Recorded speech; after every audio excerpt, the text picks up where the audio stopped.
que a América Latina é a nossa circunstância. Isso é algo que Ortega y Gasset falava. É a nossa circunstância. E como nossa circunstância merece atenção prioritária.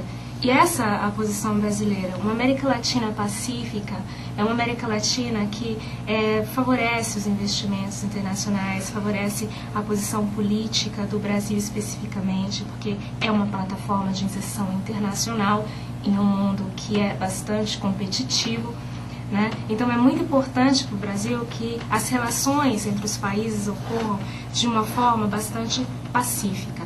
Nesse desiderato, nesse caminho, o nosso analfabeto, nosso presidente, dá um show de diplomacia no Fernando Henrique Cardoso, por exemplo?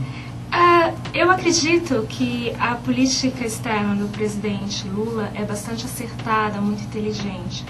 E obedece a uma política que é tradicionalmente brasileira, que não é uma política de arroubos. É uma política cautelosa, uma política que busca a solução pacífica de controvérsias, de respeito à soberania, sobretudo porque o Brasil é um país emergente. Se o Brasil começa, no caso, a desrespeitar a soberania e a ser belicista, como alguns defenderam no conflito que houve com o gás com a Bolívia, seria bastante complicado para o Brasil, para a estabilidade. Basta você dizer qual é o seu número para mim votar nas eleições, que você está pensando muito parecido comigo. Mas essa questão de Colômbia e Equador é uma questão que é importante para a estabilidade latino-americana. Sempre acusam Venezuela, o presidente Chávez, de ser um incitador do conflito e de causar instabilidade na região. Mas se for ver quem é o presidente Chávez é um presidente culto que frequentou as melhores universidades. Ele não é um agitador, não, ele não é um agitador. Ele é um presidente que surge no poder no momento em que a Venezuela está passando por uma necessidade de, vamos dizer assim, de se voltar para dentro. Tradicionalmente, as elites venezuelanas se preocuparam muito mais em enriquecer com o petróleo venezuelano do que em cuidar da sua população. Eu não estou dizendo que o presidente Chávez, nesse caso, seria um presidente perfeito, não. Eu só estou apenas dizendo que é preciso ponderar quando se pensa em presidente Chávez como um agitador, como um causador de instabilidade, né? Completando essa tese, na verdade, quando o Lula disse que o Chávez foi um moderado, um pacificador, eu entendi que quem queria o confronto e quem queria o enfrentamento era o Uribe, que tem equipamento e tem maquinário de guerra pronto, inclusive para destruir as Farc e destruir os vizinhos, inclusive o Chaves, que incomoda os Estados Unidos. Como atrapalhar a vida do Evo Morales, que já se ameaçou fazê-lo, e por aí vai.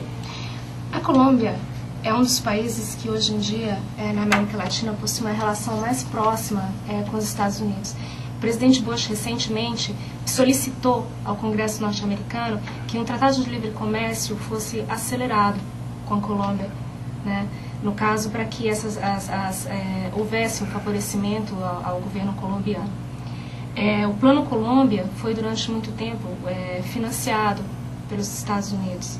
Então é muito importante, a Farc é considerada um grupo terrorista pelos norte-americanos.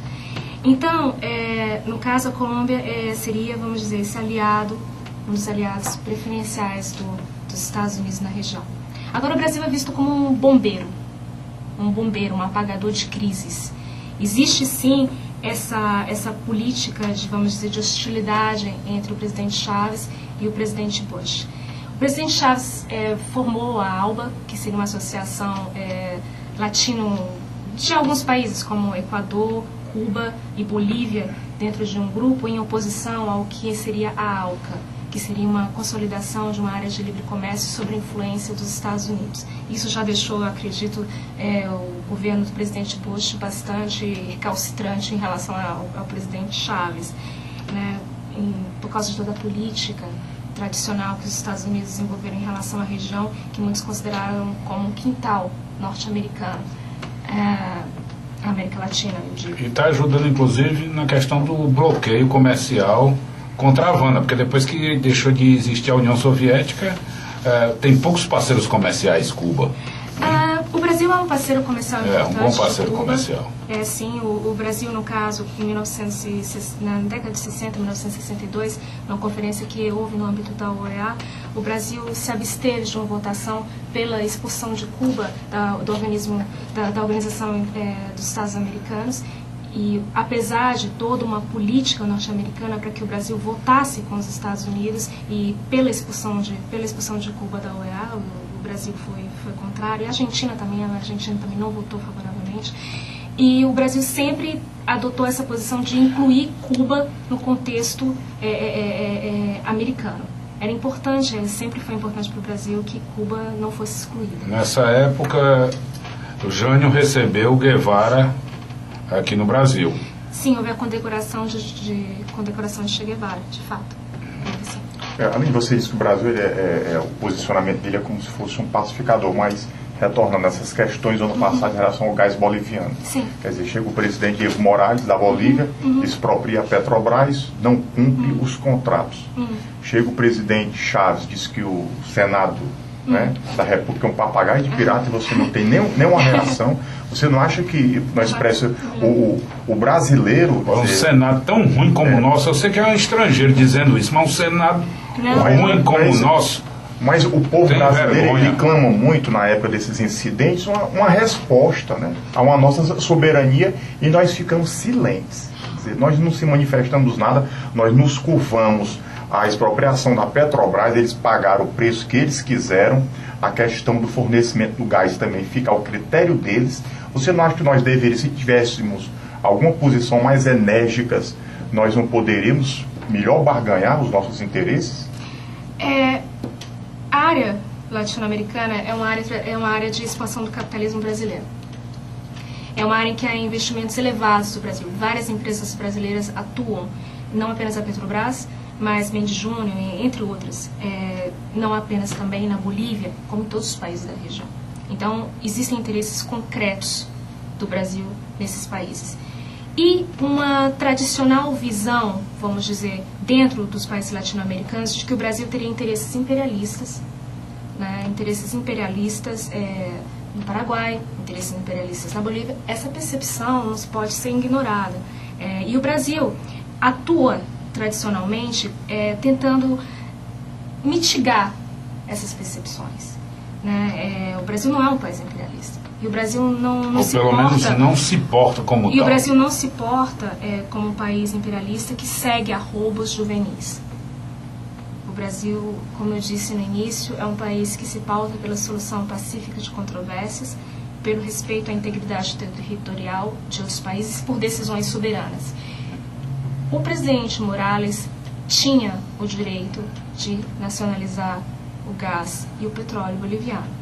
Claro, o importante é que houvesse negociações de como esses ativos da Petrobras seriam colocados, vamos dizer assim, estatizados pelo governo boliviano. Seriam necessárias compensações. Eu acho que a posição do Brasil foi bastante inteligente, porque houve políticos em espectro político dentro do Brasil que dizia, não, é necessário que o presidente seja mais enérgico, que o presidente se contraponha de forma mais direta ao presidente Morales. Eu acho que o presidente Lula entendeu muito bem como é que o presidente Morales ascendeu ao poder. Ele ascendeu ao poder como líder de um movimento social que era um movimento social de indígenas. Dos miseráveis bolivianos. E a Bolívia tem uma tradição de derrubada, vamos dizer assim, de derrubada de presidentes, de uma instabilidade política muito grande. A média de um presidente durar lá é 2 anos. Tá? O Evo Morales ultrapassou os 2 anos agora. Exatamente. Tá? Mas lá só dura 2 anos, o presidente. Exato.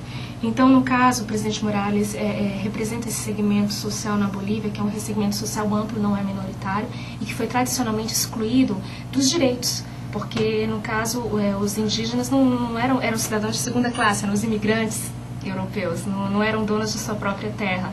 E, então, o presidente Morales, no caso, tem toda a... Lá se divide entre os descendentes de índios e descendentes de espanhóis. Exatamente.